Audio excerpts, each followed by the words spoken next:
Assalamualaikum warahmatullahi wabarakatuh. Selamat sore pemirsa, kawan-kawan dimanapun berada. Saya ingin sedikit mengkonfirmasi bahwasanya salah satu konten YouTube saya yang kemarin membahas tentang seleksi Bawaslu Kabupaten Bungkulu Selatan, konten yang dengan judul "Ada mantan ketua parpol lulus 6 besar Bawaslu Kabupaten baru berhenti 2020?" tanda tanya. Terus video ini telah dihapus oleh YouTube karena dianggap video ini telah dihapus karena melanggar kebijakan YouTube tentang pelecehan dan penindasan. Saya sendiri tidak tahu pelecehan dan penindasannya itu di bagian mananya, saya juga nggak paham. Jadi melalui kesempatan ini saya menyatakan permohonan maaf kepada para kawan-kawan, pemirsa, sahabat YouTube dimanapun berada. Mungkin sudah ada yang bertanya-tanya, kok kenapa video tentang Bawaslu Kabupaten Bungkulu Selatan dihapus? Itu bukan saya hapus, tapi memang YouTube yang menghapus karena dianggap tidak sesuai dengan pedoman komunitas YouTube. Tapi oke lah, bagi yang begitu penasaran dengan video tersebut, bisa ditonton melalui akun Facebook saya di @abdianutama, dan juga bisa ditonton melalui akun TikTok saya di @abdianutama. Tapi pada kesempatan ini saya juga akan kembali membahas tentang dugaan salah satu peserta seleksi Bawaslu Kabupaten Bungkulu Selatan yang saat ini sudah memasuki tahap 6 besar.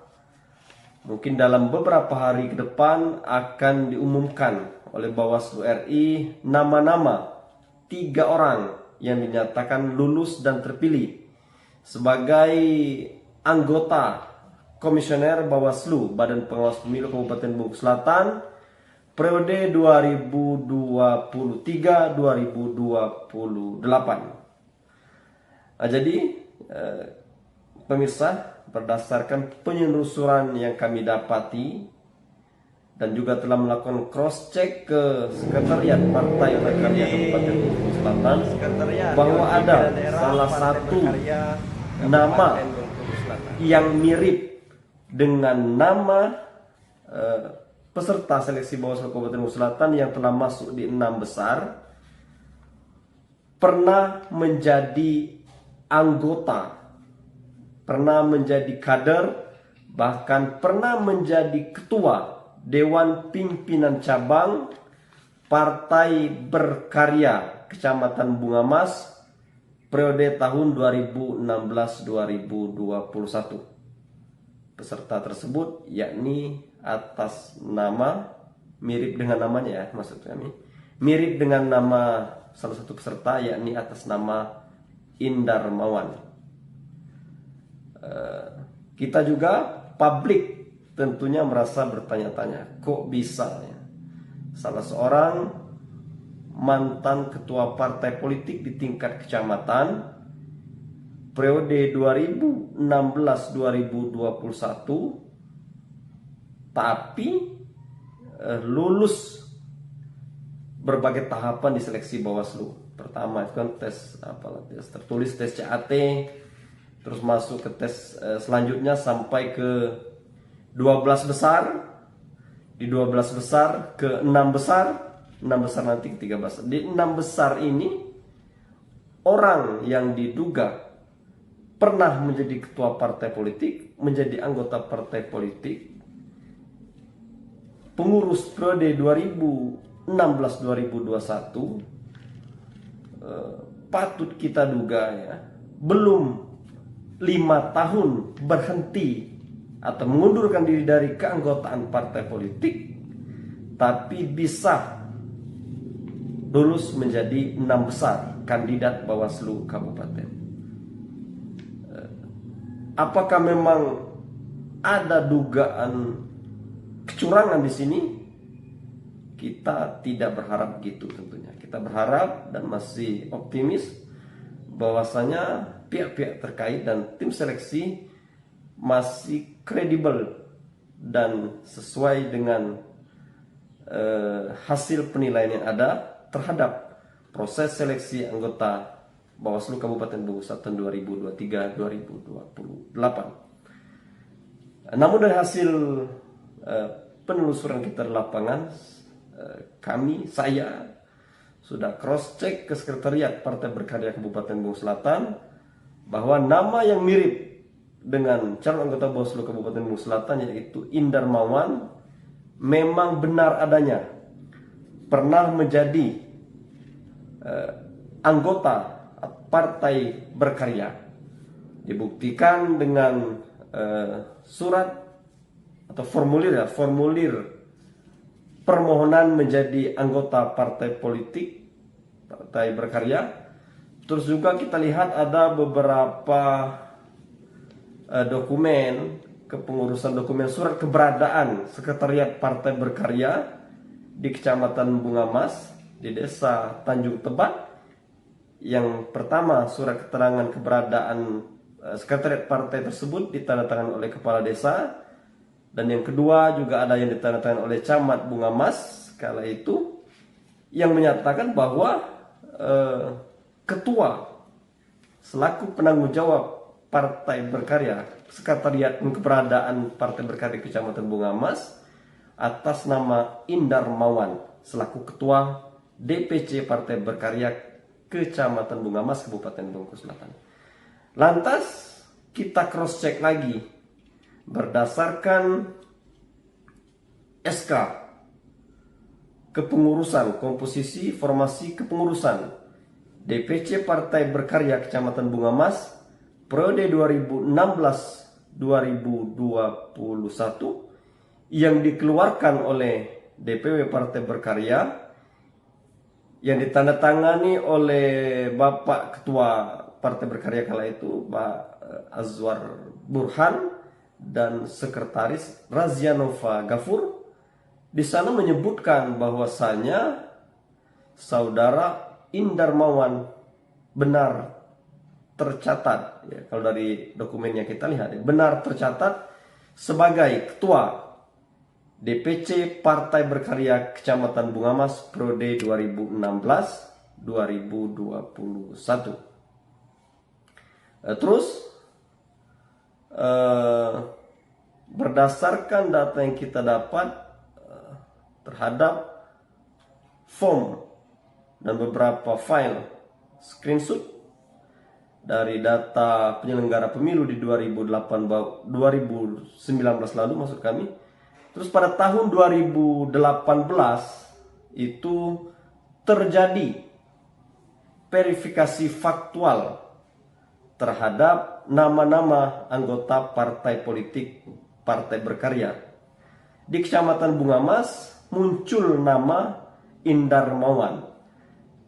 Dan juga ada situ tertera kartu tanda anggota atas nama Indar Mawan. Dan yang bersangkutan atas nama Indar Mawan dinyatakan memenuhi syarat sebagai anggota Partai Berkarya. Terus kami konfirmasi kepada salah satu pengurus Dewan Pimpinan Daerah Partai Berkarya Kabupaten Bungkus Selatan, apakah atas nama Indar Mawan sudah mengundurkan diri secara tertulis dari Partai Berkarya. Pengurus tersebut mengaku lupa. Namun dari berkas-berkas yang ada ditemukan bahwa belum ditemukan surat pengunduran diri atas nama Indar Mawan yang mengundurkan diri dari keanggotaan dan kepengurusan Partai Berkarya. Nah, informasi yang kami dapat konfirmasi melalui pesan WA bahwa yang bersangkutan atas nama Indar Mawan telah berhenti, tidak lagi menjadi ketua DPC Partai Berkarya Kecamatan Bunga Mas. Itu diperkirakan pada tahun 2020 lalu karena adanya dualisme kepengurusan Partai Berkarya secara nasional. Jadi kala itu Partai Berkarya Kabupaten Bengkulu Selatan melakukan ada sejenis restrukturisasi kepengurusan karena adanya dualisme ini tadi. Jadi di Bengkulu Selatan dan juga di daerah lain secara nasional bahwasanya terhadap dualisme Partai Berkarya yang diakui pemerintah adalah Partai Berkarya versi Muhdi PR. Nah, setelah itu di masa dualisme di tahun 2020 itu lah atas nama Indar Mawan sudah tidak lagi atau berhenti atau menarik diri dari kepengurusan Partai Berkarya Kecamatan Bunga Mas. Artinya kalau kita lihat di situ bahwasanya yang bersangkutan misalkan mengundurkan diri pada saat adanya dualisme kepengurusan Partai Berkarya di tahun 2020, lagi-lagi yang bersangkutan tersebut belum 5 tahun mengundurkan diri dari Partai Berkarya. Atau misalkan yang bersangkutan mengundurkan diri dari Partai Berkarya setelah pemilu 2019 ke 2023, maka lagi-lagi yang bersangkutan belum 5 tahun mengundurkan diri sebagai anggota kader dan kepengurusan Partai Berkarya. Sementara peraturan dan kebijakan serta regulasi-regulasi yang ada mensyaratkan bahwasanya untuk menjadi anggota Bawaslu, anggota KPU beserta jajarannya itu wajib mengundurkan diri dari keanggotaan partai politik paling tidak 5 tahun terhitung mendaftarkan diri sebagai untuk mengikuti seleksi Bawaslu, KPU dan jajaran bawahnya. Jadi apakah di sini ada tim sel merasa kecolongan sehingga meluluskan orang-orang yang kurang syarat administrasi untuk menjadi calon Bawaslu yang lulus menjadi 6 besar? Mudah-mudahan dan kita berkeyakinan ini tidak ada unsur kesengajaan. Namun inilah bagian dari masyarakat untuk menyampaikan informasi, berbagi informasi kepada pihak-pihak yang berwenang, baik itu Bawaslu RI maupun tim seleksi, sehingga bisa menjadi bahan masukan kepada tim sel dan Bawaslu RI dalam menetapkan anggota Bawaslu Kabupaten Bengkulu Selatan terpilih nantinya sehingga tidak salah pilih.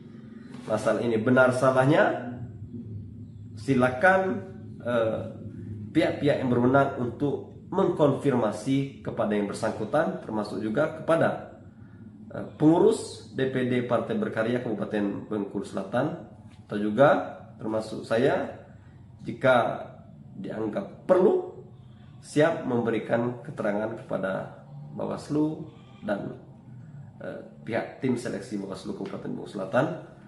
Semoga bermanfaat, tidak ada maksud apa-apa. Mohon maaf kalau ada yang tersinggung atau juga kurang berkenan dengan pernyataan-pernyataan kami ini.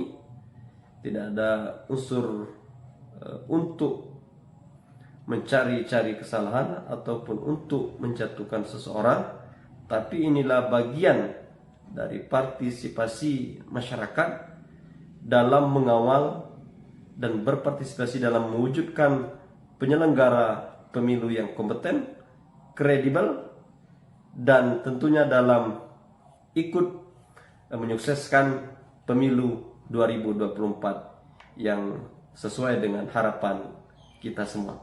Demikianlah, fastabiqul khairat. Assalamualaikum warahmatullahi wabarakatuh.